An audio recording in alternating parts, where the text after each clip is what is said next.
I'm in Australia right now. I'm carving at the Australian Chainsaw Carving Championships. I was invited by my friend and fellow carver, Robbie Bast. This is his shed. It's been my temporary home for the last 2 days, and it's really cozy, except for the bugs. There's one giant huntsman spider, which apparently are harmless, but they don't look harmless. And in the middle of the night, it's a very terrifying thing to try to fall asleep to. Anyway, lives in the map above the bed, naturally, within jumping distance. But hasn't killed me yet. I'll probably make it another few days. All right, so what have I been doing? First couple of days in Australia, I hung around Melbourne and had some kangaroo steak with the guys from Hanabi, and then hung out with Rue Teeth. Went on a ghost tour with Lynn and Liz. Saw some street art. Went to the museum for the moving image, something like that. It's on Federation Square. Really cool exhibit, totally free. Yeah, very inspiring. Let's see. Oh, then after that, I came out here to Seville and carved at Robbie Bast's shop for a couple of days. I made this little baby dragon. I really want to make one for me and maybe some more for the Game of Thrones season launch. That could be a cool thing, possibly. Oh my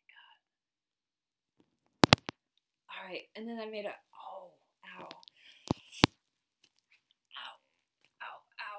Very sore.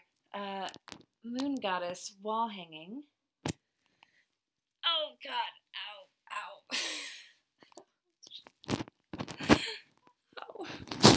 Alright, I was pretty much squatting on the ground all day yesterday while I was carving. For like 8 hours or whatever it was. Now I'm very sore. Okay, so for the championship, I am carving the Neverending Story. So the book with the characters like swirling out of it.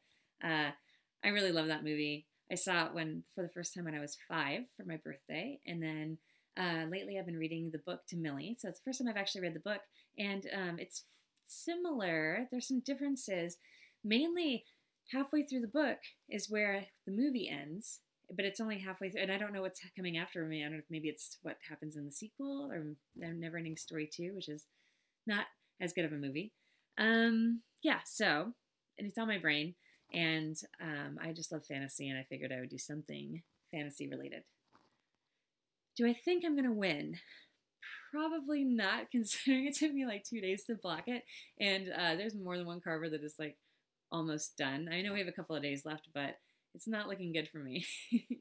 And I don't know if I would even place, but honestly, I didn't really have expectations. This is my first carving competition.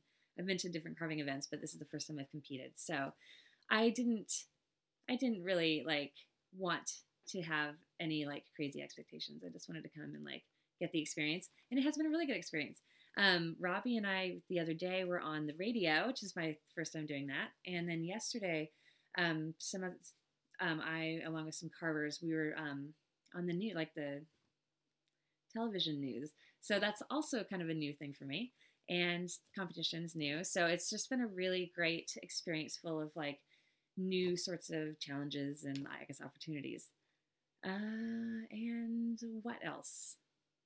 I'm going to be here carving still until Saturday. Saturday's the auction. And then maybe go to like some wineries and check out some like nature and see some koalas, and then head back to Texas, which I'm really looking forward to getting home just because I miss my family a lot. It feels really far this time, and it'll be the longest that we've ever been away from each other. And halfway across the world, it's really hard to communicate because the time zone's different, and then sometimes when they're available to talk, I'm busy carving and I can't really talk, and then, so yeah, looking forward to getting home, even though I've had a really great time. And what else? Oh, one last thing.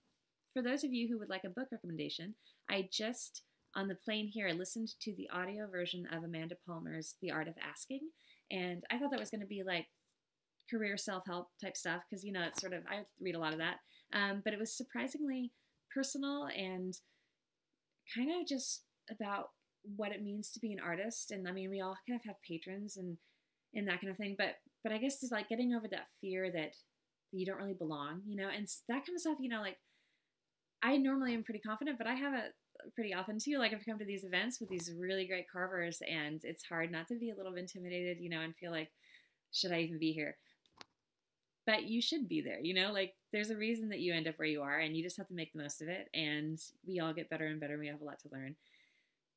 What is a real artist? I think a real artist is somebody who does it, you know, like just, yeah, you just do it. And the moment you stop doing it because you psych yourself out, that's when you're not a real artist, I guess. Anyway, good book. And if you listen to the audio version, she sings in it, and there's like music and stuff, and it's pretty cool. All right, I'm gonna go to bed because I have to carve tomorrow, and it's already almost 1 in the morning. And I guess tune in next week, and hopefully I'll have this whole experience, Australia, never-ending story, in some kind of edited video that you can watch on this channel next Wednesday. All right, bye.